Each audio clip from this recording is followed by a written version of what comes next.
దొరికితే దొంగ దొరకకపోతే దొర అంటూ బిగ్ బాస్ అయితే నెక్స్ట్ క్యాప్టెన్సీ కంటెండర్ కోసం న్యూ టాస్క్ ఇచ్చేయడం జరిగింది. కొంతకాలంగా నా స్నేహితుడు నా వస్తువులని దొంగలిస్తూ ఉన్నాడు కాబట్టి నా వస్తువులని మీరు తెచ్చి పెట్టాలి అంటూ హౌస్ మేట్స్ అందరికీ ఒక దొంగ నిద్రపోతూ ఉంటాడు రూమ్లో.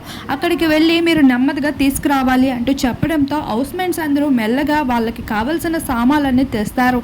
అలా తెచ్చి లైన్గా గార్డెన్ ఏరియాలో నిల్చొని ఉండగా ప్రిన్స్కి సంబంధించిన కొన్ని వస్తువులను అయితే శోభా శెట్టి లాక్కుంటుంది. అలా వీరిద్దరి మధ్యన పెద్ద గొడవ జరగబోతూ ఉంటుంది. అంతలోనే బిగ్ బాస్ అయితే జోక్యం చేసుకుంటారు. ఇక్కడ మీవు కాని వస్తువులని మీరు ఎక్కువగా ఏవి తెచ్చారో అవి లెక్కించబడతాయి అని చెప్పేసరికి ప్రియాంక, శోభా శెట్టి వీరందరూ షాక్ అయి ఒకరి మొహాలు ఒకరు చూసుకుంటూ ఉంటారు.